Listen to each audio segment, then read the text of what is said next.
don't know if that has worked.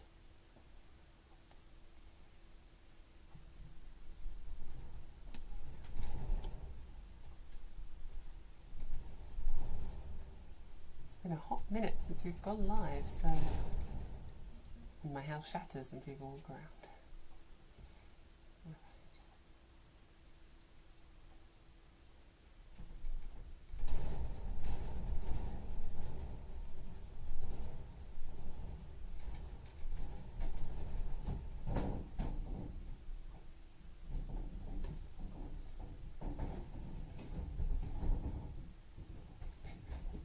Hello, okay, I think we're live.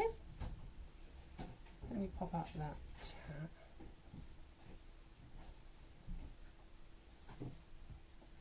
Bear with me, y'all, while I get my bearings. It's been a hot minute since we've gone live, isn't it?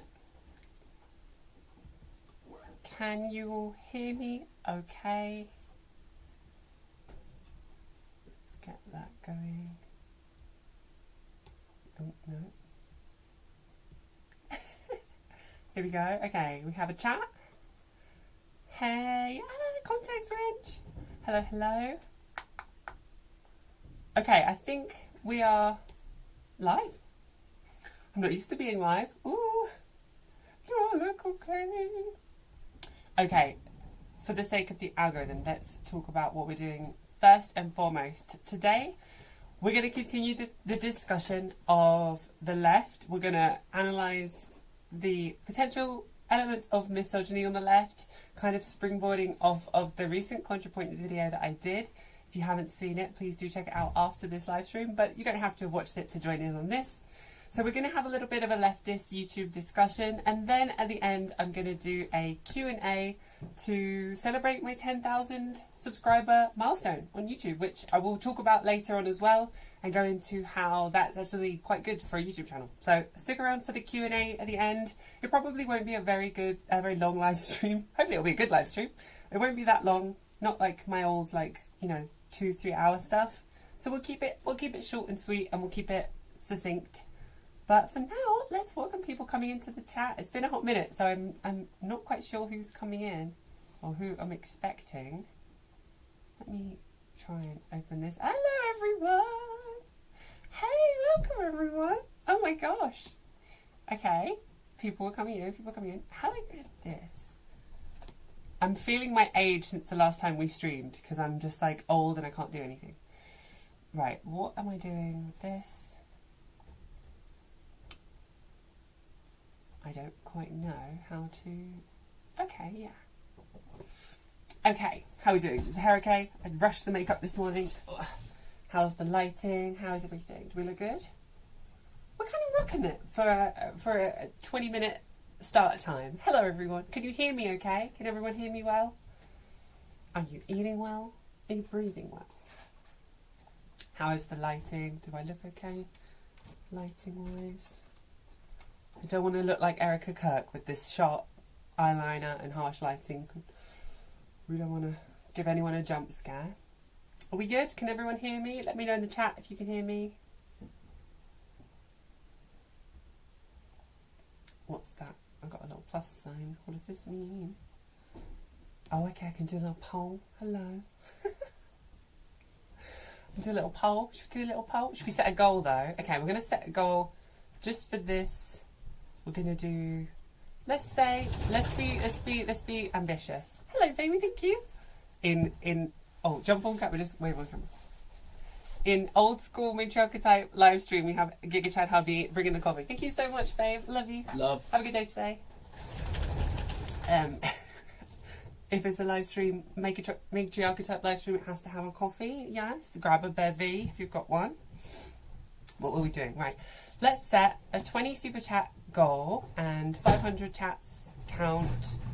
We'll do it for like 2 hours in case we overrun.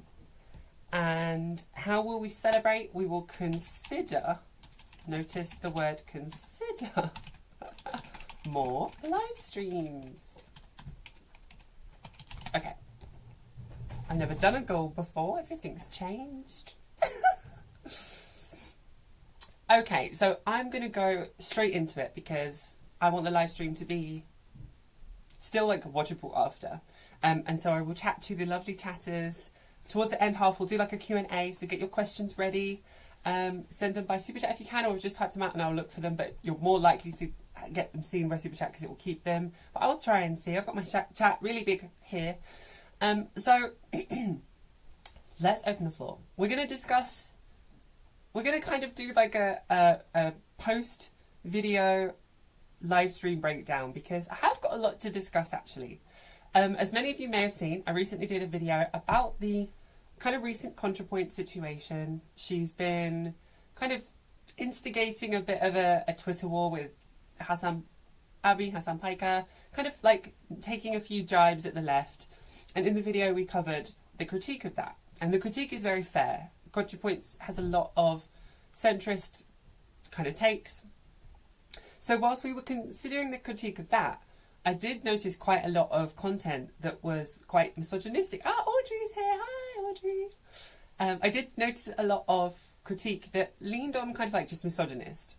And it kind of, the stars kind of aligned to several different previous conversations I've had with other leftist streamers, other kind of content that I've discussed and like looked into, where this kind of underlining misogyny on the left has become a kind of through line, I would say. So I would love to like open it up and have a bit of a discussion, because it's the kind of thing that like I'm still learning as I go. I'm not claiming to know everything. I've only been on the left like this properly for like, you know, under a decade. So I think it would be a kind of fruitful discussion to have, very YouTube algorithm friendly. Anyone wants to like add their 2 cents, please do. And if we really, you know, need to, we can look at some of the comments in the video as well, because that talks about that same thing. But so yeah, let's have a little look at the chat. Let's welcome everyone in, because we have a wonderful amount of people coming in. Thank you so much, everyone. Thank you for coming after all this time. It feels good to be live again. It really does. I must love the sound of my own voice. So welcome everyone. Thank you so much. We have Starbush, Audrey, Context. Hello. I know you Discord messaged me Context. I will check it out in a second. I haven't been able to. We've got family visiting. I've been a bit busy. MYU Mochi. Love that name. Who else have we got? Sway Darling. Hello. Rain Yelly. Hello everyone. Thank you so much for joining. Is the chat still live for me, or is it not live for me? Oh no, that's me. I was looking at my own live stream where it was going up, but that was me scrolling through. So hello everyone. Thank you so much for being here. Starbush says, yeah, and some leftists approaching the r-slut isn't helpful. Yeah, so I've seen this. So, I mean, we could talk about the whole Destiny debacle, because I don't even think people consider him on the left. He's just a bit of a creep, as far as I've heard. But I do see the r-slur coming into mainstream language a little bit more than like it kind of used to, like 5 or 10 years ago. And I think that opens up to a broader scale of ableism, which we're also seeing. Fat phobia is also a huge issue still on the left in just general modern society. And I think the wider discussion would become, are those issues intrinsically linked to leftism? So if you take leftism at its purest, like it's, you know, working class rights, taking away money from the ultra rich and sharing it with the poor, proletariat, and that whole discussion, I see a lot of like leftist spaces that say those discussions of ableism, of fat phobia, of misogyny, of trans rights, they are parallel, but they aren't intrinsically linked, and that's such a detailed difference, isn't it? Because I would imagine most of us in this space, we understand that they have to be intrinsically linked, because no one is free until we're all free. You know, the wider intersectionality conversation. So I think like we know that they're all intrinsically linked, but do we agree? I mean, let's ask this to the chat. Do we agree that there is a space on the left that doesn't think that those things that have to be linked? They can work parallel, but there's like a priority list. Does anyone else feel like there's this priority list? 100%. Starbush agrees. Yeah, and I think like I don't want to like name names. I don't want this to be some massive drama live stream. But I do see a lot of creators, a lot of just generally people on the left. This isn't just limited to the online space, that are kind of, I don't know, I don't want to say gatekeeping because that's a very loaded word these days, but they prioritise, let's say. They prioritise the working class fight, which is an important one, of course, but that still links to everything else that we've just talked about, of course, you know what I mean? Like, I always think about it in the term of race, like, as a white girl growing up in London, in the UK, I just innately had it easier to find a job. Like, I found that my name itself on my CV was something that, like, at the very least didn't act as a kind of a blocker to get jobs, but very much I looked back in hindsight and realised, like, I would get jobs very easily because I had a very white name, and obviously white, and learning through growing up and understanding about the world, there's like systematic oppression, that not everyone has that. So that, you know, people of colour have a problem in the UK if they have a very, you know, non-white name. It's such a horrible truth, but it's truth. And especially, you know, 10 years ago and stuff when I was growing up. So any discussion of like working class, you know, rights, or any discussion of the working class, it just has to have those links. You know, women and the pay gap, women are less likely to get paid the same as men. All of those discussions have to coincide. Even ableism as well. I mean, it wasn't until recently that we saw a real push for ease of work for, you know, the majority of people in the world. You know, that has started to change. I've seen that started to change in both the UK and Japan, but we still have so far to go. So even workers' rights, even if you just take that as a core conversation, it does link out to all of these different topics. Does that make sense? Maybe I'm trying not to say, does that make sense? A lot of people in the comments kindly said to just say what you have to say. I'm going to try and sound more confident today. Let me know how I do. Sway Darling says, I'm finding myself watching less and less male commenters these days. I work in SW, social welfare? I'm not sure. I don't know. And can't unsee a lot of the trans hate as directly linked to misogyny. Yeah, also that. You're finding yourself watching less male commenters. That's really interesting. I had a couple of comments that said similar, like especially with the ContraPoints discussion. A lot of people said, like, I wasn't gonna like join in on this discussion until I saw your video, which is actually so lovely to see, of course. But because, like, they were like, I don't want to hear it from male creators. I want to hear someone like I can trust to not tap into that misogyny, which I think is why maybe the video is doing quite well, because I kind of called on something people felt. But so interesting. So, darling, who are you watching more of? Like, who are the non-female creators you're watching? And you just added, they refuse to call each other out. Yeah, I kind of agree. Like, as much as the leftist debate stream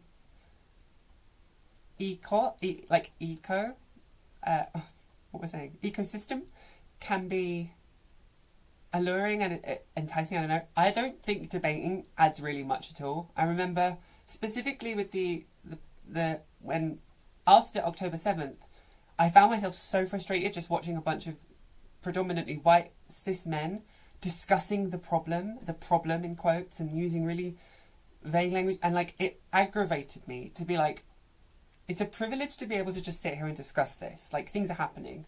So I do think there's a limit to what debating even does, but then again, I don't know. But I do think like the system of how we exist now in the form of online discourse, debating, releasing videos with hot takes and breakdowns, I do still think that whole entire system was created by predominantly men, like how the patriarchy makes systems that also oppress men and obviously everyone else. But I do still think that like even the core way that this whole situation has been built is very male leaning.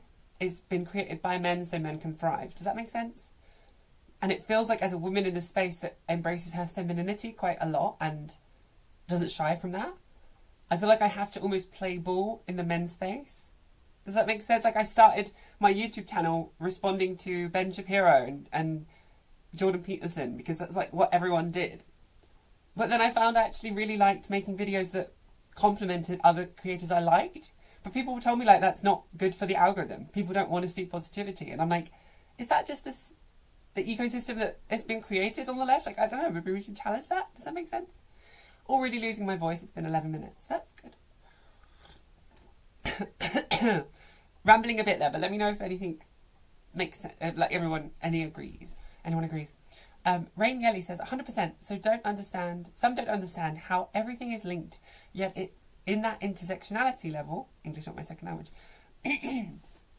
No, 100%. I completely agree. I really found myself agreeing with no one is free until we're all free, and I think like you can really separate people that have that core belief themselves and people that don't, especially in leftist spaces and in leftist Discord. People that really seem to hold that core belief and that don't. Do you know what I mean? Like people that seem, hey, once I'm free, I'm happy. And there are a few of those people. Hello everyone, we're jumping in. Hello, some regular faces. Hello. Oh, thank you so much for popping in, everyone. I hope this is a good stream. We're gonna, just to reinstate, people might have jumped in, we're gonna talk about leftist, like misogyny, leftist Discord, just to kind of springboard off my recent video, and then we're gonna do a 10,000 sub live stream Q&A later. So prepare your questions for that if you can, and we'll keep it short and sweet. It should be really fun today. It's really nice to be going live again. It's been a hot minute, so thank you for joining. So who have we got? Okay, we've got, I don't want to miss any. Pup Tetris, hello, my darling friend. I find a lot of takes pop up that seem to be far off what I would expect. Sex negativity, anti-sex work. Oh, I see. That's what WS is. Throwing under the bus. Yeah, ableist slurs against the other side next to support for minorities. Now, that's an amazing point as well. I've noticed that. A really lot of people's standards for, like, not using slurs, inclusivity, it really doesn't extend to anyone outside what they consider their side, the left. That's a really fantastic point. I've seen that too. I always watch how people talk about people on the right to see where they really stand on human rights. Right? Like, if you're calling, like, I also get the F around and find out ethos to people that voted Trump, MAGA. Don't get me wrong, that's kind of a separate discussion to this, because we can have that discourse critically and separately. Not denying that, I agree. But at the same time, if someone starts to dehumanize people on the right innately, or like stereotype everyone, or have a prejudice to everyone, using slurs and stuff, I'm like, how much? I don't know. Is that? I don't know. I just note that. I don't have to necessarily make a comment, but I'm like, okay, we're using slurs. We're using slurs with people on the right. Okay, how? Because I don't know. I'm just so aware of how much that could shift. Does that make sense? I know that's not quite what you said, Pop Tetris, but that does pop to mind. Also, hi. Hello. And we've got May Fanny Longlegs. I don't think I've ever read your name out. I know you're always kindly commenting. I've never actually read it out loud and I just got scared. Thank you so much for the congratulations. Thank you for always hyping me up in the comments. I love it ever so much. Thank you so much. Big Jerry saying hello all. Hello. Shakespeare saying positivity is a good thing. We need a lot more of it. Even in my current political run, our campaign is becoming a journey of friendship and progressive values. Yes, love that. I think that's something that Zoran Mamdani did as well. Like, Zoran has been really successful at bringing a bit of like positivity to the scene. Do we agree? Like, I think that's what was necessary as well. I think we were gasping for some positivity. Freudian slip. I'm looking in my own live stream. I'm looking tired. I'm looking tired and dry. Yeah, I think we have to. I think like not just positivity but optimism. I think we have to have optimism as well. Otherwise, why are we all here? I think it's so easy to get like doomified, and I think that's something that the Green Party is doing. For all of my UK girlies in the chat, MBs, everyone stand. My man in the chat. The Green Party's Zach Polinsky is running a campaign that really is It's really trying to uplift people and give people hope and say things can get better. And I do wonder how to what extent neoliberalism has ushered in fascism, because in large part it has taken away hope. Because when you don't think that this situation can get better, you're A, either happy to let it stagnate, or B, succumbed to the idea that it's going to get worse. So fascism just enters the chat. And I do wonder, like, is hope actually, like, I don't know, a cool way of, like, uplifting people, giving people hope, so they then have the energy to, like, fight back? I don't know, I'm sounding like a complete airy-fairy leftist. But why not? Sometimes why not? Oh, girlies, I'm losing my voice already, though. We have a 2-minute coffee break. Or want to write, that's true. I have actually been ill as well the past couple of days.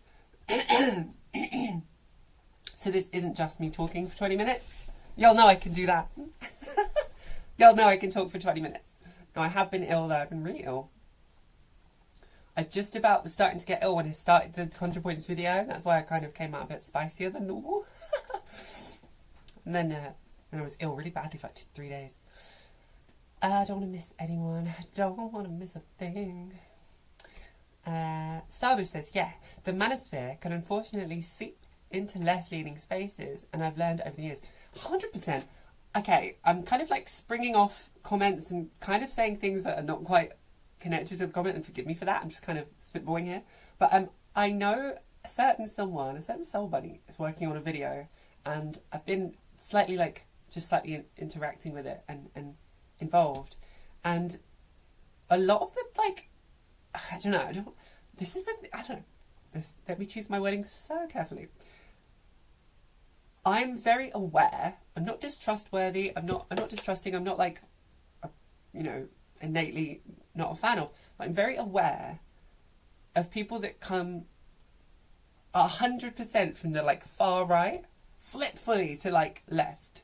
And there's a difference between, and I'm not talking about the people that like relearn things, re-educate themselves, and they're like, oh my god, I was wrong the whole time. I'm talking about the people that kind of like hold on to some of that, the vibes of the far right, and then they kind of just bring it to the left. Do you know what I mean? Do you know the people? Do you know the difference? There are a few creators that are like, they give the like why I left the right spiel. And a part of me is like, I don't know if there's trusting and there's like forgiveness and there's giving people the chance to rehabilitate and everything. But I do think that they should be put in like a different subcategory. You know? Like, I don't want to say who I'm wanting to say, but I kind of also do want to say who I want to say. Should we start drama? Should we start tea? Yeah, it's like, I don't trust someone that has... Yeah. What's her name? Oh, I'm going to just say it. I don't know anything about her, bear in mind. I'm just coming into it from a few clips. But Shoe on Head, does anyone know her? I do not know the law. I do not know the drama. I do not know the tea. Please don't come for me, chat. I've just seen a few things where I'm like, okay. I don't want to be like, show me your left card, but like, by what? Like what? Maybe I'm missing it. Maybe. Oh God, we're gonna get in so much trouble. Lol. I'm gonna move swiftly on. Fantastic comment. Thank you so much. Mitzvah says, congrats on hitting the numbers. Thank you so much. I'm so excited to talk about the 10K thing. I know it doesn't seem like a lot, but I will get into why 10K specifically subscribers is a big deal.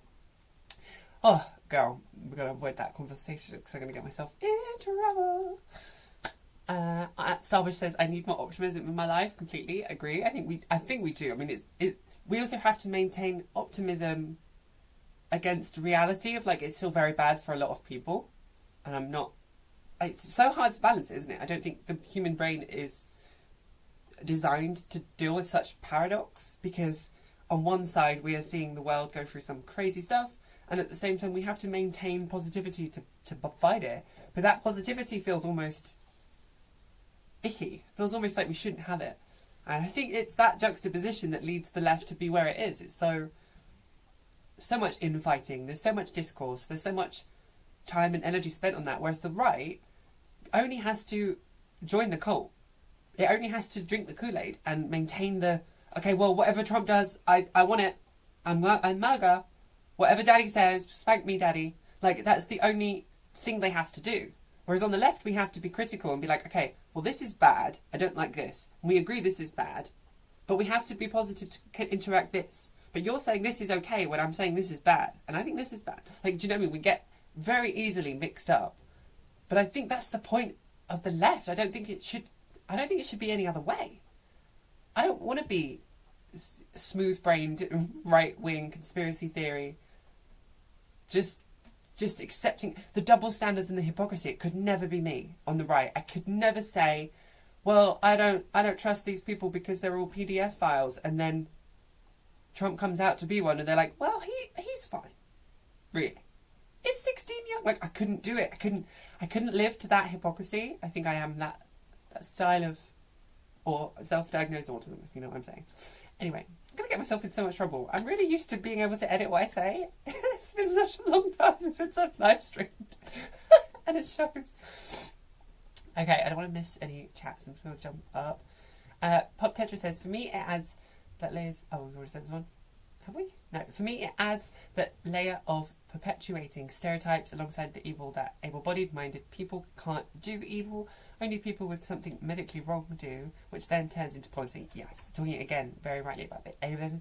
Sway Darling says, Melania is a great example of this. She's a terrible person and plenty of ways to pull her apart without some of that things leftist men are comfy saying. Yes, specifically, like, so we know misogyny has different shapes in the form of like older, like intersectionality. So like older age women, less abled women, women of colour. Like misogyny has different branches.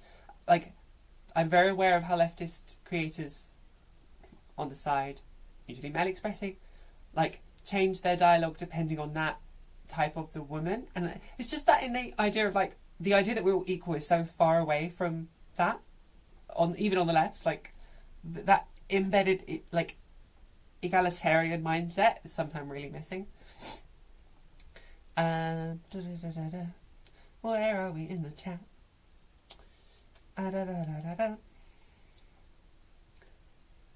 Sway Darling says, I think a lot of people want accountability from these right-left switch-ups. Yeah, 100%.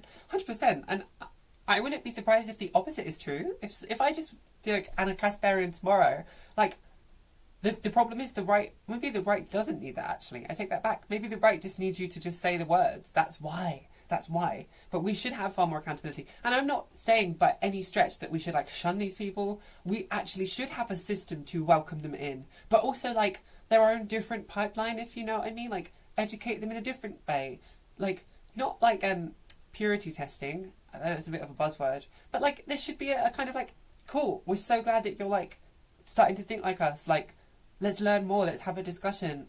You know, we can take mutual criticism, but like, I feel like they also just don't want that. They just want to kind of fast pass to like, consider me a leftist creator, please. And I'm like, well, okay.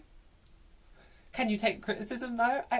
Honestly, I have found this to be one thing on the left that I use as a measuring device to whether I trust someone. Can they take criticism? Literally. Ask yourself that. Ask if the problematic creator you're watching can take criticism compared to the one that you really trust. Like, there are a real wonderful but a small group of creators that I know I could sit down and like throw criticism at and discuss with that would take it and then be like, you know what, yeah, fair. Or like, oh yeah, I understand your opinion. I don't agree, but like, thank you for your opinion. Compared to the people that would just be like, how dare you, I write all the time. Even on the left, right? And I think the interesting discussion becomes, I'm seeing a lot of mixed opinions of Hassan Piker, who I considered myself kind of a blind fan of. And maybe I'm adding some of the critique to that because of some of the wonderful comments from you at home. And asking myself that same question, could Hassan Piker take criticism well? No. Sorry, I just peeked my mic. Arguably, he's like one of the worst at taking criticism. I don't know. We'll get there for another day. But that's an interesting point to think.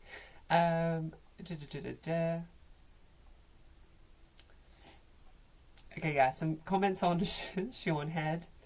Understood. Okay, maybe I was right in my instincts. Maybe we should do a deep dive on her. That could be funny. Yeah, I saw about her reaction to Charlie Kirk, and it's kind of like, okay, is the mask coming off? Yes. Interesting. Oh, someone's saying the internet is too slow for my live. So is there anything I can do to help it? I don't know, because it's been a hot minute since I've gone live, folks. Oh, gosh, I'm hitting my feet. Okay, so I'm going to actually keep it real snappy. And we might even, like, do, like, an hour and a half of this. So, final thoughts on this kind of recent leftist discussion. Because, yeah, I have been interested in the comments. I've tried to read them all, but the ContraPoints video is doing really well, and it's kind of getting away from me. Yeah.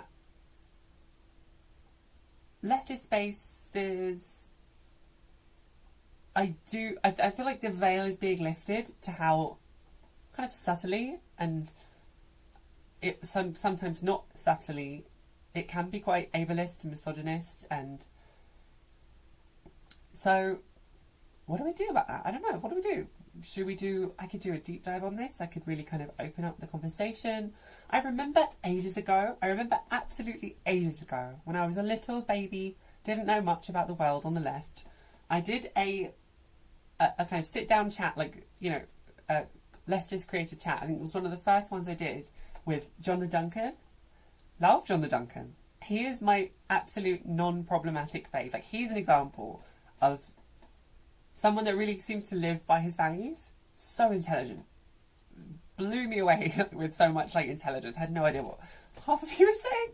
You could see me trying to catch up, and I'm like, I have no idea what you mean. So, yeah, I had a chat with John the Duncan, and I remember even at that time, he said, like, even in, like, workers' rights movements, like, on the ground kind of stuff in the left, there is still the kind of subtle splashes of patriarchy throughout. Like, it will be men, you know, male expressing people from the mines going to protests, and their wives bring coffee and sandwiches, and that's kind of just expected that the wives will bring that social reproductive labour to the, like, workers' rights left movement. And I think that really, really well summed up, like, the situation that we're in, because I think for any group of people to have a certain benefit in society, it's so hard to give that up, consciously and unconsciously, right? So I do think that the patriarchy on the left is still very much maintained. I mean, even from my experience here, as a female creator on the left, I do get this sense of, like, know your place. Like, when I reach out to certain people, there is a huge difference between people that are so willing to have a chat, whatever size they are channel-wise to me, and, you know, give advice and give help. They are usually the female creators, compared to just being completely blanked by others on the left, which is fair. People are busy, they must get it all the time. But, like, Jessie L is as an example of, she's, like, so sweet. You have no idea. She's, like, in communication with me. If I need something from her, I can ask. She's helped me out on, like, 2 videos. She's been on videos. I was a voiceover in one of her recent videos, which was, like, I think one of the first times I've been asked by a really well-known leftist creator to, like, be on their video. She's been so lovely. And, like, yeah, like, there may be a few other people I've reached out to that have ghosted me, blanked me. That's okay. I don't know what we can do about this, but it's an interesting. I mean, it might continue to be a bit of a through line in some of my videos, because there isn't much on the left that I feel like I can like talk at from personal lived experience. Like, I would love to talk more about, like, do a Noah Samson and make my whole channel about the plights of, you know, the Palestinian people and all of these situations in Sudan and everything. But for me, I feel like, especially as a white girl online, I have to just tread kind of carefully to not come across a bit savoury, saver complexity, and also it's not my expertise. There are people out there that have studied the history, studied the socio-economical situation, the geopolitical situation, and I don't have that expertise, so I am suscepting myself to just like saying wrong shit, you know? Whereas sexism on the left is something that I actively experience and I can talk on a bit more. So I think even subconsciously it's probably going to be a bit of a through line going forward. And I think, I don't know, maybe you all might see a bit of like a metamorphosis in how I think about creators as well, because I've been very kind of blind to it a bit, really. And it wasn't until I saw some comments about Hassan Piker and I was like, yeah, I mean, that clip, I don't know if you've seen the video. If you haven't, you might not get this, just 1 second, but the bit where the Vanguard boys are reacting to an old Hassan Piker clip, and I'm like, if anyone else did that, I would call it really misogynistic. I just would. Like, do you know what I mean? We don't want to fall down the same, like, Trump daddy pipeline of just agreeing with everything just because it's someone big on the left. Like, so maybe I'm starting to kind of pull the veil on that, if that makes sense. May Fanny Longlegs says, I think Hazard gets a lot of bogus criticism, which pisses him off, but, like, justifiably, in my opinion, like, Congress is trying to literally condemn him. So, yeah, I do understand he's, like, live streaming every day. He gets a mix of, like, chat rage bait, real rage bait, like, fair critique, non-fair critique, and how he differentiates, I don't understand. But, yeah, I do agree. I don't think that's... I mean, bear in mind, I'm on the side of Hassan Piker. In general. Yeah, I would say so. I do know that, like... So, for example, I see a lot of people that throw... like, critique his way that isn't quite what I would just call him. So, like, people say he's, like, transphobic. And I'm like, I don't know him to be transphobic. I consider him to be a trans ally. I know a lot of trans people in his chat feel safe. So I know that critique of Hassan Piker to be kind of misplaced. Do we know what I mean? So then I'm like, well, is that the same for everything else? But then that doesn't mean he's safe from saying something wrong. So saying something transphobic in a moment, or saying something misogynistic. So I guess it's hard, isn't it? When he's got basically a, large chunk of his life live on stream, he's putting himself up to complete, visibility. If that makes sense. I think Jenny Gage is a great creator for formal MAGA to watch. She's still learning a lot herself and has a few blind spots, but I think the undercurrent of egalitarianism is there. That's a great comment. Thank you so much, Dimmer Meerkat, and thank you for being here. Jenny Gage, I'll check her out because that might be a good reference as well to use. But do we see what I mean about like a separate pipeline for those people? I don't want to just throw them straight at like Andrewism. Like, this is anarchy. Like, I want to like give them their own space to get to that conclusion, because I do think people deserve that. Sharon Baker is here. Hello, the true star of leftist spaces. Welcome, Sharon. Thank you for being here. And thank you again. Happy 10,000 to you too, friend. Yeah, should we move into that section of the chat? What do we think? Let's double check there's any more comments. Starbush says, as someone who writes for a living, when I'm inspired to do so, I think writing what you know from your experience is important. Yeah, 100%. Well said. I just feel like I just have more confidence to say what I want to say as well. Excuse the sniffles. Okay, yeah. Okay, cool. Right. Let's move on then to the 10,000 subs Matriarchetype Q&A live stream.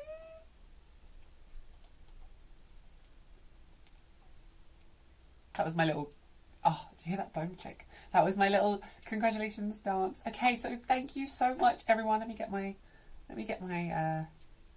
picture of it up. We hit 10,000 subscribers. Yay!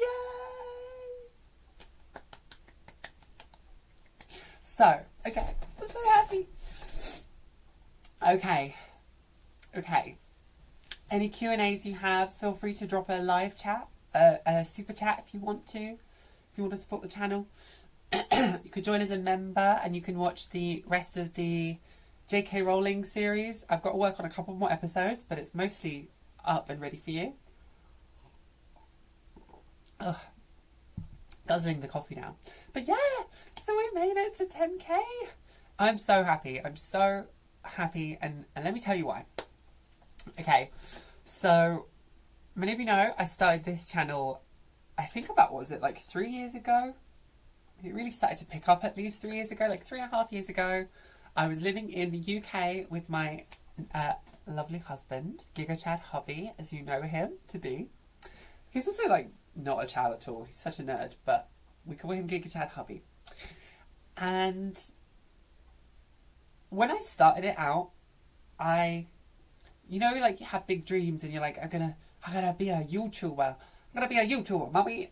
Go to the big city and I had great success at the beginning, but then when we moved to Japan, life kind of got in the way. Money became an issue because it wasn't really making any money. And my husband, bless him, was like the sole earner, so a part of me felt guilty about like, should I be adding to the household? Like, you know, I did a lot of the social reproductive labour for sure, but is that enough? Da, da, da, da, da.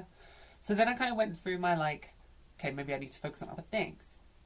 And has it been 5 or 6 years, Sharon? When did I start the channel? I think my first, you know what, I like kind of low-key understand what you mean, but let me double check. When did I do my first video essay? I think it was like, bear with me chat. Bear with me chat. Oh, it feels good to be saying that again. Do we want to look at my, can we see my channel? Hold on. Oh, I'm scared. I haven't done the controls in a while. No, can we see that? Bear with. Can we see? Yeah, okay, cool. Oh, no, hold on. Okay, we can see this, right? How long has it been? Because although I suppose I've like, how can we see? I think one of the first videos I ever put out was this video essay on self-care, which was, was so bad. I don't think you can all see it now. I think it's hidden. Yeah, 3 years ago was my like, oh, there you go. That's that the Duncan chat I was talking about. Where are we going? Can I move you across? Oh, my mouse broke, guys. Oh my god, no, don't play it. Don't play it. Stop talking. My mouse broke, and so I have to use my actual laptop mouse for this. Times are hard. So yeah, I think I started it in earnest at least like 3 years ago. And I kind of got lucky with a few like things since then, but as you can see, we went to Japan. That video's kind of popping. Old school time. Yeah, look, that was my little tap on the Duncan. I kind of focused a lot on like the Majority Report stuff, going live like this, back in our flat in Osaka where we used to live. Had some great talks with some great people. But anyway, what was I saying? Completely forgot. Where, Sharon, you put me, you sidetracked me, but I'll allow it because it's you, Sharon, and I love you. Yeah, so I had a few breaks, as you know, and I kind of like disappeared from YouTube and then kind of tried it again. And I tried to do this when we moved into this flat as well. It was really hard because we live in a very quiet neighborhood, and so it's a bit hard to just be cackling on live stream for 3 hours in the morning as well, because I have to stream in the morning. So kind of live streaming became a bit trickier and the world was going to shit. So I was like, what do I even want to talk about? So then I took like another break. So even in 3 years, I don't think I've been active for more than 2 of those 3 years. I think is that about roughly the right amount of time? So with that being said, to hit 10,000 subscribers in 2 years of being active as a channel, I think is a very fair, really wonderful amount. It takes so much more than people think as well. But what I do want to show you all is this asset I've prepared, the production value of this live stream it's just bar none, you know. So this is a semi-old asset, right? But I could drink coffee while I tell you this. So this shows you like actually how many creators have a channel above 10,000 subscribers, because it doesn't sound like a lot, right? 10,000, you think, well, most people I watch have like 100,000, 200,000. That's because YouTube predominantly only shows creators with that many subscribers unless you actively like are in niche spaces, which I know a lot of you are. I know a lot of you also seek smaller channels, which is wonderful, which I appreciate because it helps people like me grow.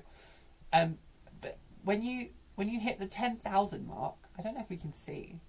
It's a bit small, isn't it? Excuse me. So the 10,000 mark, where are we at? Is, I mean, this is an asset that's a little bit old. I think this is about, I think it's from like 2024 or something. But 10,000 subscribers is in the top 4.90% of all YouTube channels. And you can see it's like, already it's like a large drop from most people that are trying to monetize, trying to grow. So when you hit the 10K amount, it's already like, you're in the, I mean, even by YouTube standards, you're considered going from a nano influencer to when you hit 10,000 subscribers, you're officially a micro influencer. I know that's a bit of a weird term, but it just goes to show you like the proportions of people that have channels this size is a lot lower than I think people realize. So I also say this to say, if any of you are small creators as well, like I think Dimmo Meerkat just said, like, don't give up, because even when you hit 1,000 subscribers, you're in the top, 20% or so of YouTube. If you think of it like that, it gives you so much more hope, and I knew that really kept me going. So I just wanted to add that little tidbit. Oh, we have a super chat. Hello. Thank you so much. First super chat, indeed. Thank you so much. Oh my God, it's been lovely. Great stuff, Louise. My only question is, what does the future hold for this mighty fan base? I just clapped and pinked the mic. Sorry about that. Thank you so much. May Fanny. Is it Long Legs? Yeah, so with that in mind, perfect segue. So we've hit 10,000 subs, and the Matriarchetype, as I call you all, lovely people, is, I mean, the future is unlimited.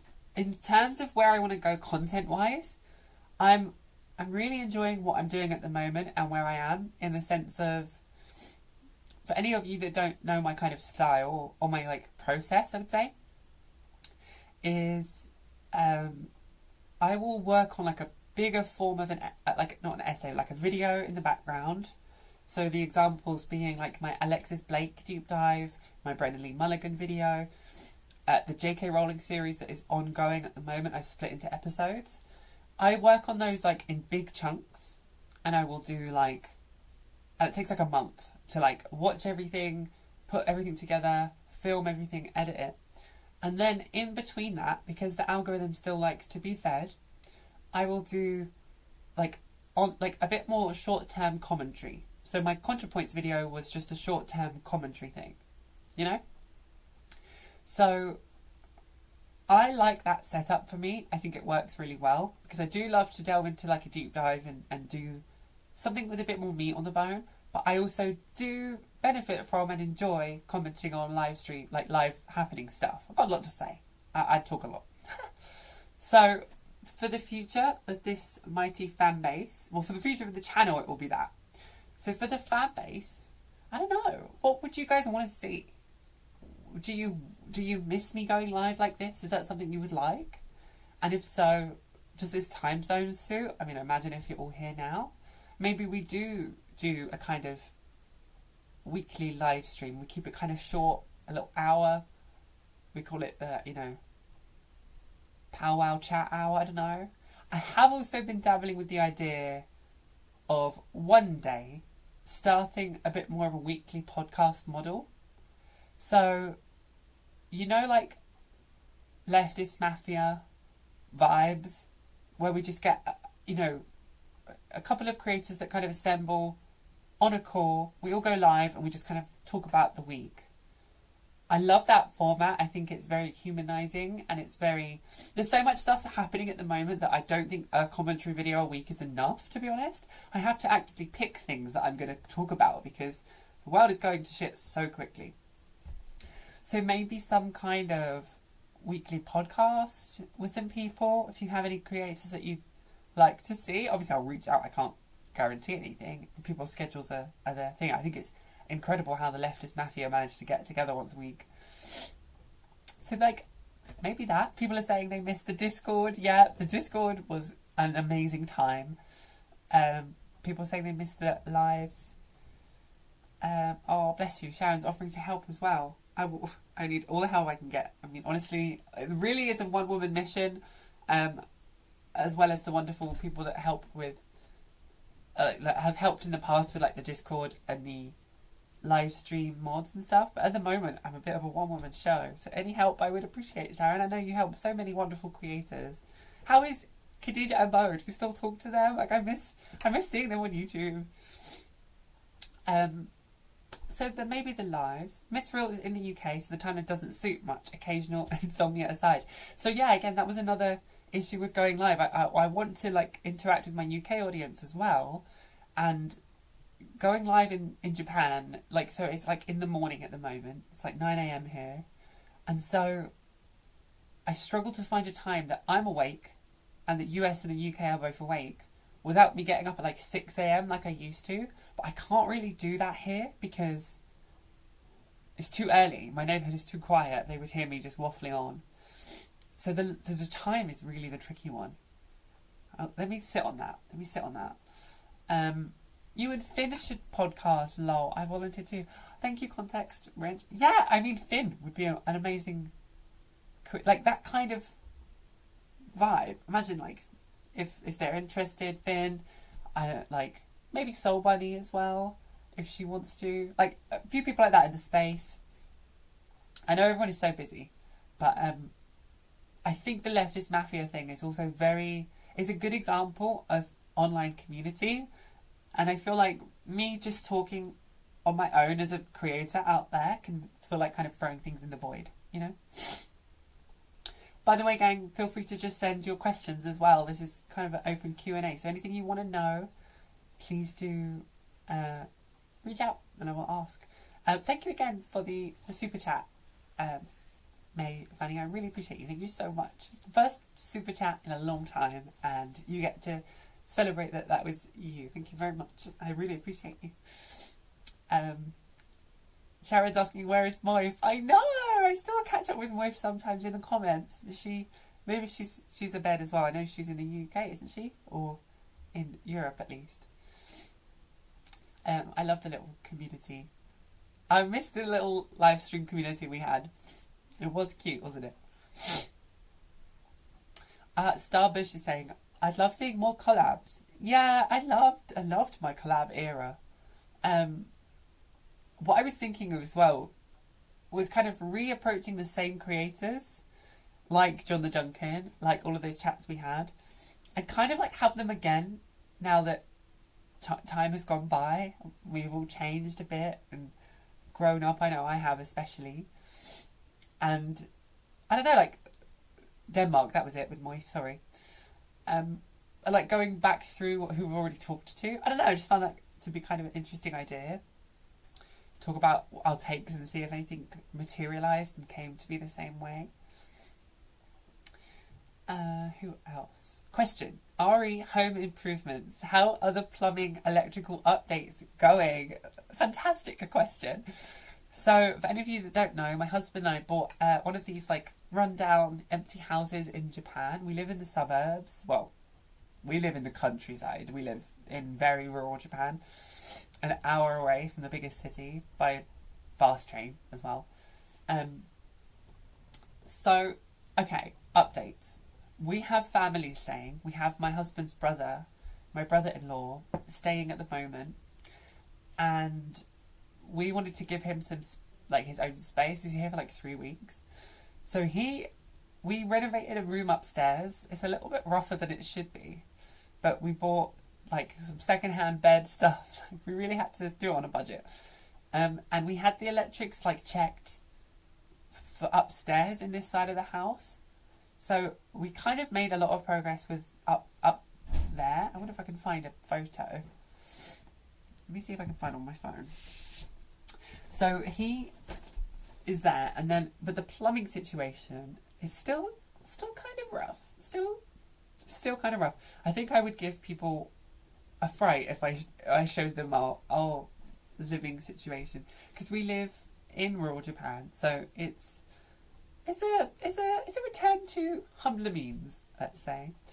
But I think it's good. It's very humbling. And obviously it's a matter of time and money, and we will improve things. But we also live very like eco-friendly, you know. So it's like, apart from me's kind of loving it, kind of like simple life vibe. Let me see if I can find a picture of upstairs of what we've done though. It probably won't look that amazing, but I like knocked through a wall between our two houses. So for any of you that don't know, we bought 2 houses very cheap. When I say bought a house, I'm talking like £2,000-3,000, like $4,000, like really not a lot. And we knocked through between them now. So one is pretty much a complete DIY zone, and this one is where we live. We kind of did what we can to make this livable. But yeah, the plumbing situation, not quite there. The electrics is getting there, but it's very old electrics set. So it's not quite like safe yet. Apparently we have a lot of electricity going through these really old wires, which is probably not very good at all. I don't know if I can find a photo there. Oh, here we go. So like this is our, I don't know if you'll be able to see with the glare.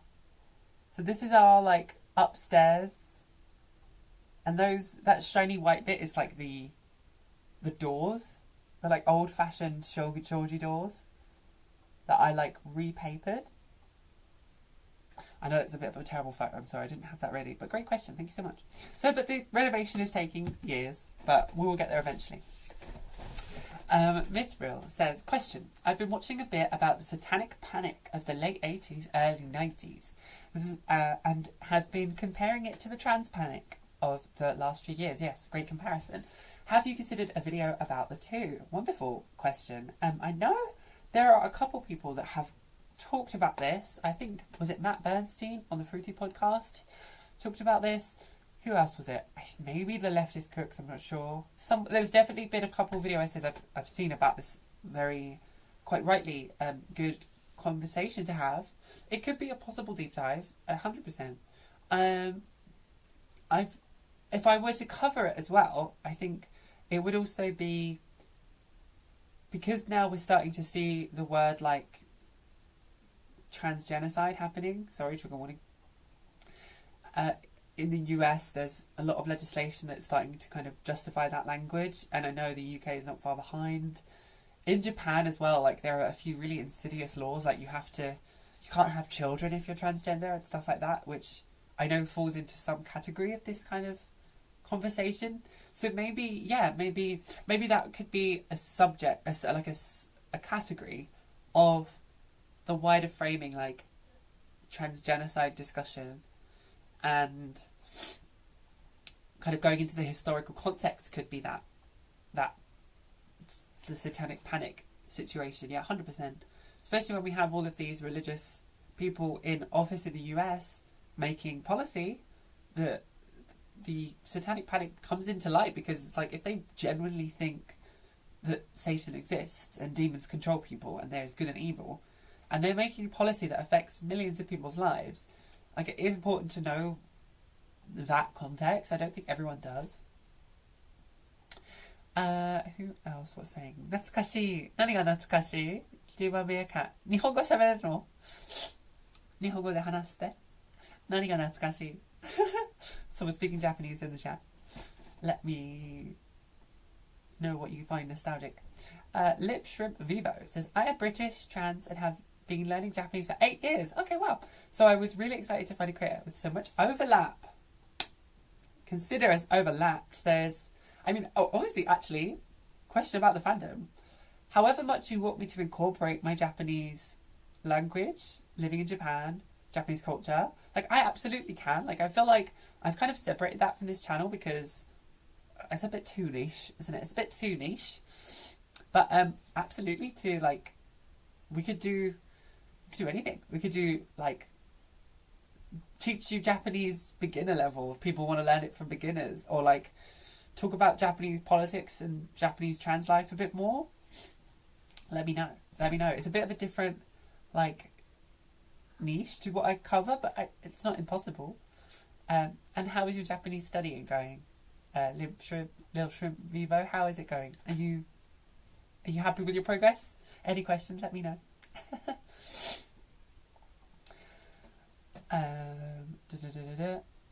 Mithril says, Satanic Panic is a field I dug deep on. It affected me because D&D. Yeah, I bet. That's cool. I will have to check out your channel, Mithril. Send it over if you're comfortable.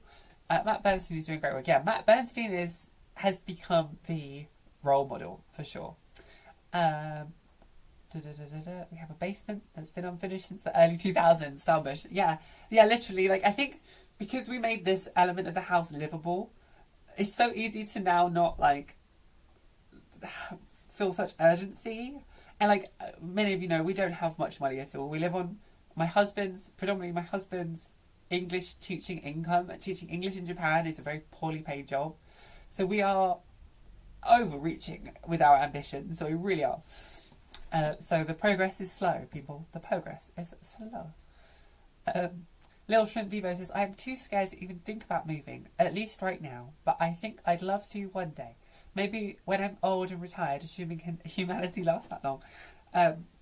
Yeah, wonderful. I'm assuming you mean to Japan. Absolutely. If you need any advice privately as well, drop me a DM, because I know there's a lot of discussion of immigrants and immigration in Japan at the moment, which might be something I could cover.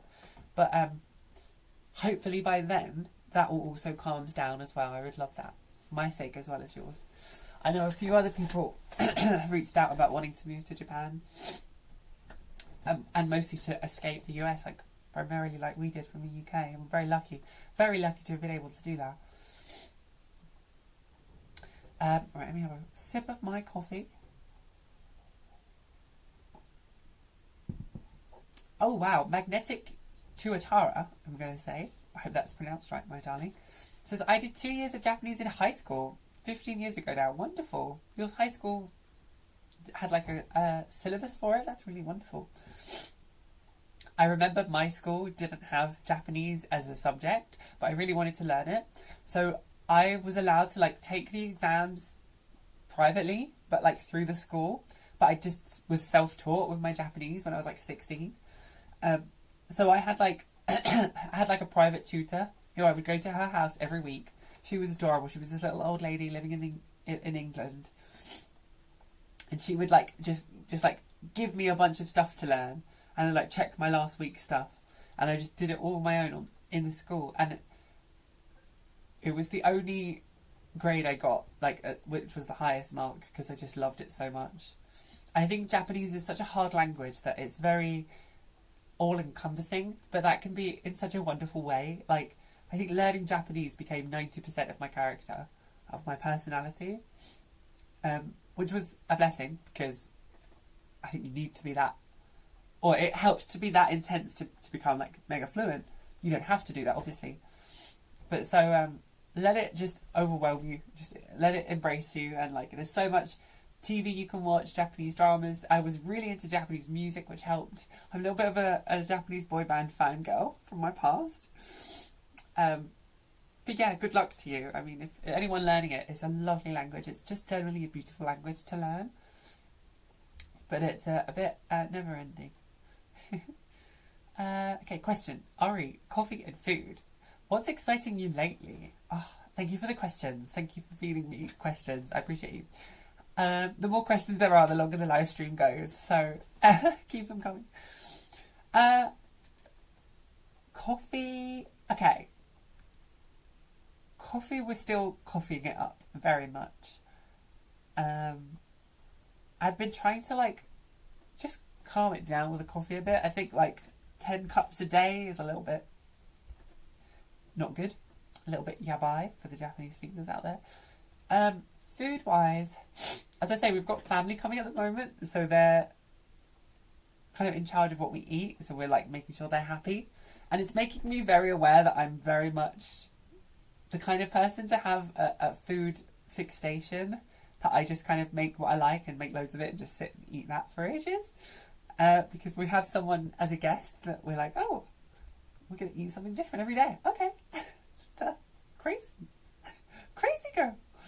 I don't know what we're eating at the moment. I will be honest, I'm trying to cut out certain like unhealthy elements of my diet, because just as a personal choice. So I do eat a lot of boring stuff.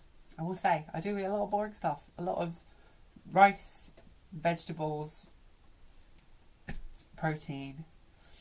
That's really boring, isn't it? We don't have added sugar, so that cuts out a lot of the thing, which has helped me get healthier, which is what I want to do, but it's very difficult out here in Japan, as you can imagine. A great question. We're still loving the coffee. So yeah, what is exciting me lately? Not really much, food-wise. I love pizza. Pizza will continuously excite me.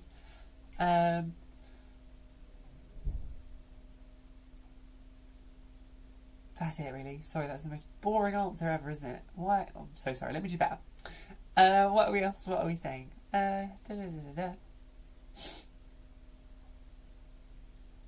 Oh, Sharon's saying city pop is everywhere. Yeah, Japanese city pop's become really popular, hasn't it? Dimmer Meerkat says, たくさん忘れちゃった。まだ少し覚えています. Well, that's really well done as well. Your photo reminded me of a place I stayed many years ago for a summer. Yeah, it's very Japanese, like rural Japanese kominka style house. We're going to make one side of it like Western style with like wooden flooring, heating for the winter. And then we're going to keep this side Japanese, because Japanese houses are built to have like a raised floor, like they have a raised tatami floor, so that air can flow underneath. And that's predominantly to make summer a lot more bearable. So you can open up all the doors and windows, that the air just flow through your house. And it really does work. We managed to get through last summer without air conditioning because we didn't have it. And the house was like actually kind of okay. And I'm really bad in the heat. And Japanese summer is perilous, as many of you know. So I managed to survive here with like just a fan, like, because of this Japanese house. So we're going to try and do that. We're going to have like the winter focused house and then the summer focused house. Oh, I'm really getting snuffly again. What else are we saying? I have another Louise that lives outside of Wellington. Oh, cute. Did a meerkat switch to learning Chinese? That's very cool. Any other questions for me? Let me know. I'm getting a blocked nose, so I might have to call it soon, people.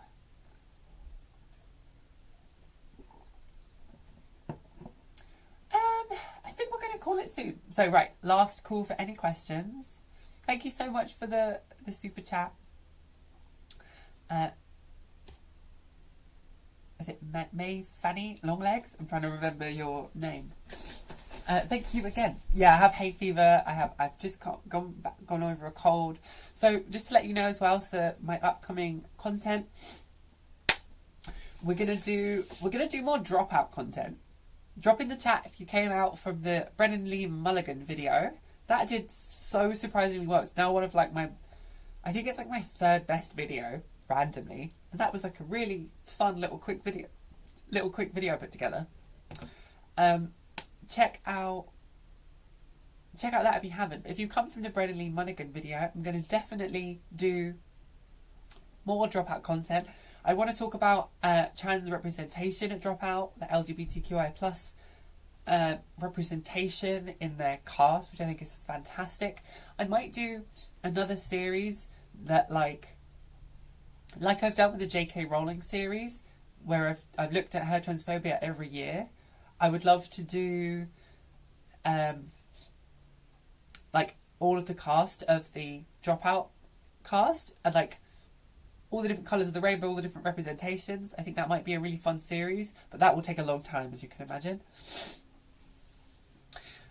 Someone else just said, 去年のやつ初めて日本に行って、好きなアーティストのライブにも行って最高に楽しかったです。Nice, Little Shrimp. Your Japanese is incredible. What do you mean? That was a fantastic sentence. They said, last year I went to Japan in the summer and I managed to catch all of my favourite favourite artists' live concerts, and it was really fun. Well done. That's a fantastic sentence. You're like flaunting your like skills. You know it. Be confident in the chat. I love it. Yeah, great. I've gone to so many lives. I used to back in uni. Less now. I can't afford them as much. But live concerts are so fun. Who do you like? What artists do you like, Little Shrimp? Starbush says, question, any video games you've been playing lately? Yes. Wonderful question. Thank you, Starbush. So, many of you know I'm a huge Final Fantasy girly. And Final Fantasy 10, best game of all time. I will die by that. Final Fantasy 13-3? No, 13-2. Not Lightning Returns. The Sarah and Noah one. 13-2, I think, is my second favourite game of all time. Has anyone played that in the chat? Final Fantasy 13-2 is the only game I've ever got 100% like content clear on. I played every minigame. It was incredible. I might get that back out again. What am I playing at the moment though? So I wanted to say this. Final Fantasy 14 is the online MMO. There's this really cute thing, and I have to tell you about it because it's really cute. So my husband, right, so let me paint a picture. It's been as a game online for like 10 years. It's like World of Warcraft, it's like goes on for years. And I originally used to play it with my mum. My mum is a little bit of a gamer girly. That's why I got into it. And my mum and I went through some kind of highs and lows. My dad was a bit, conservative, as many of you know. And when I moved to Japan, my mum came out to see us. And she brought her old PlayStation 4 with her from the UK. I'm not even kidding. Because we didn't even have a PlayStation. We are kind of bumpkins. I hope you know that. So she brought her PlayStation and gave it to us. Because they bought a PS5. And she said, do you want to start playing 14 online again? And I was like, yes, absolutely. So we started playing online. And she logs in the UK. And I log in Japan. And we play online with WhatsApp live call. And we play games together because you could play on the same server. And it was really, really cute. And I really started to bond with my mum again, which I can't express enough how important that was. When she came out to visit us, it was a huge deal. And then my husband got an account on 14. He started to join in. So he plays on the laptop, I play on the PlayStation 4. My mum's sitting there in the UK as well. And all three of us play together. So my husband and my mum are getting on. I'm getting on. It's just so lovely. So it's become a weekly check-in as well. We talk about how a week's going. My mum doesn't really watch my channel, but she really supports how it's growing. And she's like, have you reached 10,000 people yet? I'm like, nearly there, Mum, I'll let you know. Very cute. She's not 80 years old. I don't know what that impression was, but she's just, in her 50s. But so I've been playing a lot of Final Fantasy 14, and I know they've just announced a new expansion. So that's going to be a huge, big, next moment for me. I really want to get into, it. Become, a really, end game player. Maybe there is something we could do there. Maybe we could do, a live stream while I play Final Fantasy 14, and we cover the news, and I'm just kind of sitting there playing, my daily routine, daily, dungeons and stuff. How do we feel about that? What do we feel about that? Would we all watch a little gaming stream? Am I allowed to do that? Copyright-wise, do we know? Does anyone know? Would we enjoy that, a little kind of casual gaming stream? Sharon Baker just said, guess who just joined your Patreon? Who? Someone just joined my Patreon? Ah, welcome, Sharon. Thank you so much, darling. Oh my god, thank you. I will reach out in DMs and thank you properly over Instagram. Thank you, darling. You didn't need to do that. Thank you so much, though. I'm very grateful that you did. Oh, thank you so much. Thank you. What brought that on? You're just nostalgic for the live stream situation. Yeah, I mean, I must say I'm really much enjoying being live again. Thank you so much. I will chat to you a message after this, if that's okay, my love. Starbush says, I've heard of Final Fantasy, but haven't played any of the games. Last year I got my N64 working again, since eons ago. I should get back into playing for birthday month. Ooh, his birthday month coming up. Congratulations. Yeah, my husband's a bit of a retro game player as well. He's playing Sonic with his brother at the moment. It's very cute. Context Rent says, question, hopefully without typos, what topic has surprised you to cover? Ooh, that's a really good question. Oh, thanks again, Sharon. What topic has surprised you to cover? I would say the Alexis Blake deep dive comes to mind first. I will talk about the ContraPoints one after this, but the Alexis Blake deep dive was very much one of those situations where, if you don't know, that Alexis Blake is a trans woman from the UK. She's very centrist / right wing, and I covered her kind of more problematic content. That was really shocking, because it was one of the situations where the more I dived deeply, as it were, the more I found myself with this like, oh my god, what is she saying? Like, oh, that's terrible. Like, that's a terrible take. You know, like, I kind of went into it quite softly, and then the more I looked, the more I was just gobsmacked at some of her takes, and the more I went back, I found that kind of racist, microaggressive take against Blossom, the creator. So I would say, yeah, that surprised me a lot to cover that. I didn't think it would have such a gold mine of takes that I could talk about, and that's why the video became like an hour and a half long with like extras and stuff. So if you haven't seen that deep dive, go and check that out, because then she copyright struck my channel to try and silence me, which is the first time that's ever happened. And if any of you don't know, copyright strike is different to a claim where they can like get some of the money it raises. Copyright strike is like 3 of those and your channel gets deleted. Like, so she really tried to silence me, and then we were like emailing each other. Like, it was tea. Like, that was a very surprising event. Like, I did not expect that to happen. I thought I would just kind of throw some hot takes, she'd do a reaction, and then we'd call it quits. But like, no, it was like drama, very drama. Yeah, oh, people saying that's sweet about the gaming thing. Yeah, 100%. Who else? Sharon Baker, plug that Patreon. Yes, I mean, I can't say it enough. I always get shy, you know I do. But I must say, when I was covering the ContraPoints thing, her Patreon account came into like the research, and it did remind me, okay, like, T, she still has something like 50,000 members. I was like, okay, my like handful of followers and patrons and YouTube members, majority of you are all here now. We've got Mini Doctors as well. Like, there's so many of you I can like, there's so importantly, like, an amount of you that I can like remember you, like off the top of my head. We've got C Calamities there. Who else? Who's that other name that sounds like a double entendre? And I always say like Melly Darling, or Calibrating. That's it, Calibrating. Like, I know you all like by name because I put you in the credits of every video, and I like remember you.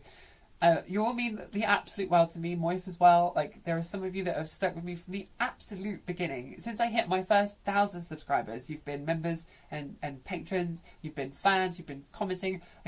Like this is your channel as well. Like, this is like, you are the leaders of this community. Like, I couldn't have done it without you and your support. I wouldn't be doing it without your support. I hope you know this. So thank you so much for joining Patreon, Sharon. I appreciate you. If anyone else really just wants to invest in this channel and enjoys my content, please do consider joining Patreon or YouTube members. I try and put out as much bonus stuff as I physically can. I'm already like at capacity as it is, but I will throw like extra, you know, there's like, for example, with the Jessie L feature in the recent JK Rowling video, on Patreon now you have that full conversation. So I will throw like extras in, you get early access as much as I can. So please do consider joining, because for me it gives this feeling of like, people believe in me. I know that sounds really cheesy, and obviously financially it helps us at the moment completely, because we need everything we can get.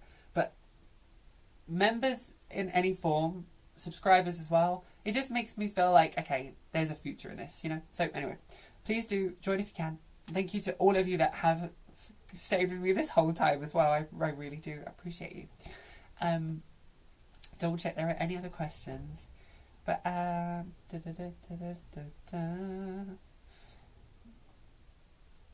Starbush says, I was worried ContraPoints would pull in Alexis Blake. Yeah, I mean, she's not far off it. Ooh. Okay, I think we're up to date. And thank you for the wonderful questions. They were really great, actually. Sway Darling ending it on the perfect line. Congrats again on the 10K. Yeah, thank you so much. I really, I'm super happy to be at 10K. I feel like the absolute lowest standard of an established channel.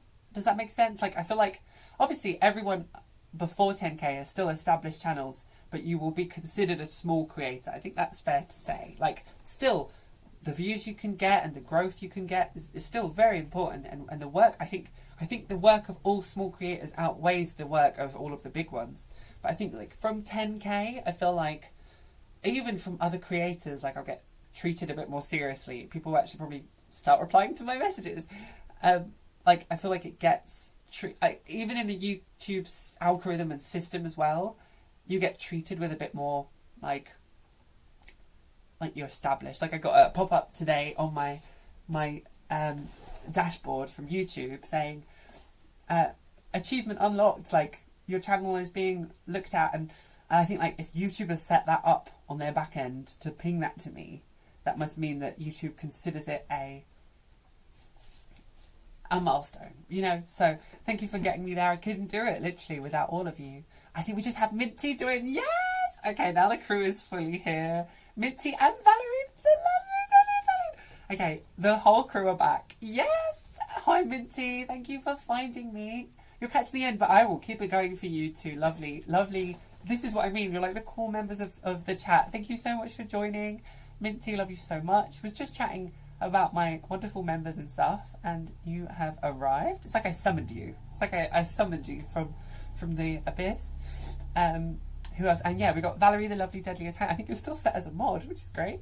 Thank you so much for saying my hair is pretty. Thank you so much for being here. I really appreciate you all. Luigi Verona as well, the whole crew.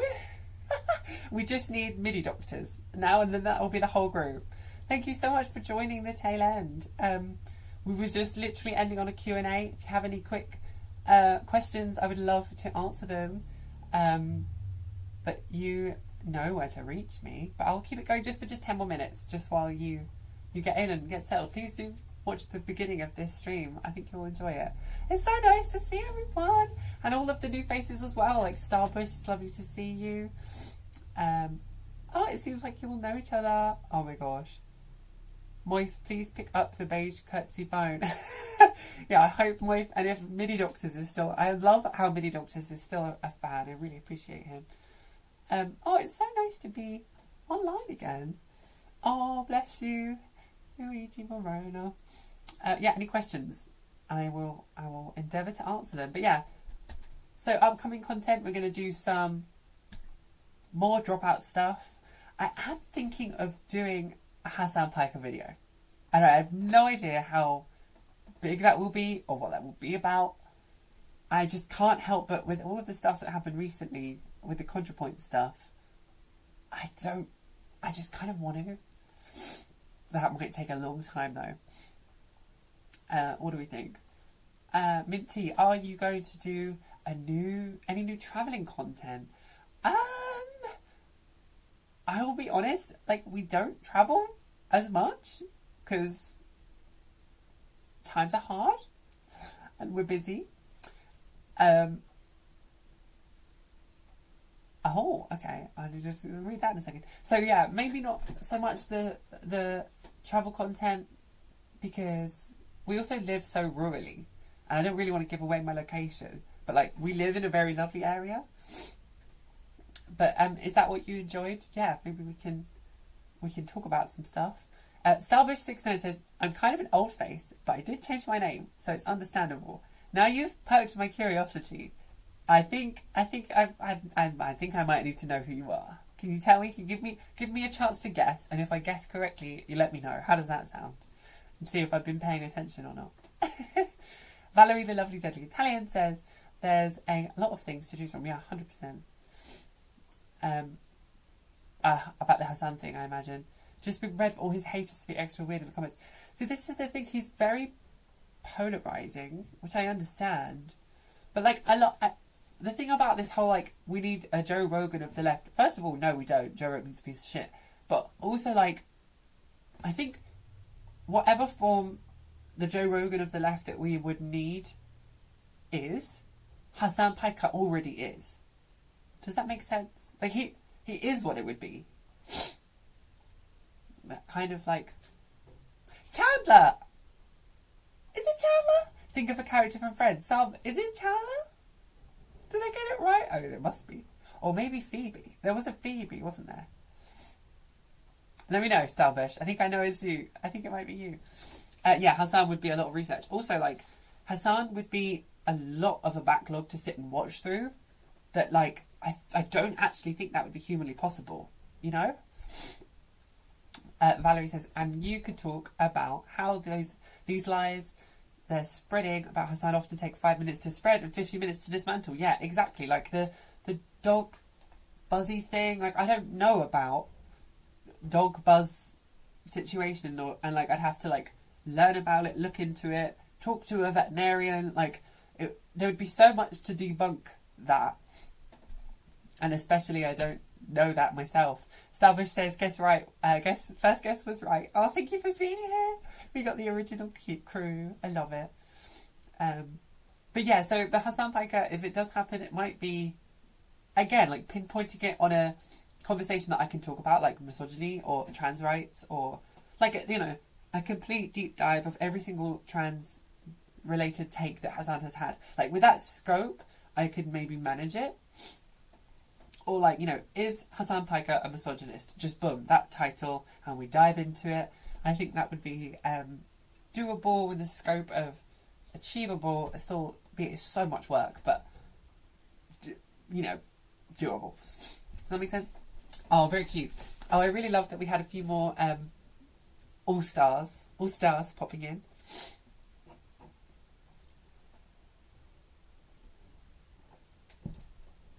Amazing. Okay, should we call it there, gang? Oh, it's making me want to go live more, I must say. If this was just a bit better for the UK audience, this time frame, maybe it could be doable. But I guess not. I don't know. Maybe it doesn't matter. Maybe we'll work it out. Maybe we will. I did dabble with the idea of doing 2 live streams, maybe twice a week, or maybe interchanging every week. And 1 week having one in a UK time zone and one, like slightly, obviously still for the US audience to join, but like leaning a little bit more in the UK of it all. And then 1 week on the UK, a bit late for the UK audience, but still achievable. And just kind of transversing between the two, I thought might be doable. But we'll see. We'll see about the live stream. Because I am finding I can't cover enough of what I want to cover because things are happening so quickly. Like, I missed the whole Hassan Democratic attack thing because I was working on something else. So, yeah, I mean, I would love to. I'd love to. I do miss live streaming, and I think it did help. It did grow. And I would still want to do what I currently do alongside that, though. So, it might be definitely a smaller scale live stream, for sure. But yeah, thank you so much for being here. I don't want to go. I don't want to say bye to you all, but I must go and tidy my house because we got guests coming later as well. Family visiting for 3 weeks is wonderful. I'm very used to my routine, so I need to go and tidy the house before they come back. Alternating weeks is a good idea. Yeah, right. Do you see the vision? So like the UK, when I wake up, is like they're quite late. So if I did a live stream my like afternoon, like 8, 9, still late enough that I can make some noise. It's like the morning for the UK, and then the US audience can catch that in the morning, and then the reverse side, like covering stuff here, and then the other side. Yeah. Anyway, Valerie says glad I was able to catch the end. Hope as well. Thank you so much. Hugs to Sharon. Thank you so much. Starbush, take care. Love you all so much. Be safe. Or Joyous Beltane. Is it Beltane today? Happy Beltane. Oh, blessed be. Tea. That was a magical, serendipitous event. Right. I love you all so much. Take care of yourselves. And I will see you in the next one. We have J.K. Rowling content coming. Dropout deep dive coming soon. And honestly, thank you so much for helping me get to 10,000 subscribers. It means the absolute world to me. Let's continue to grow this channel, grow some positivity in the community, and I wish you the bestest day ever. Thank you so much for watching till the end. I love you all so much, and take care of yourselves. I'll see you in the next one.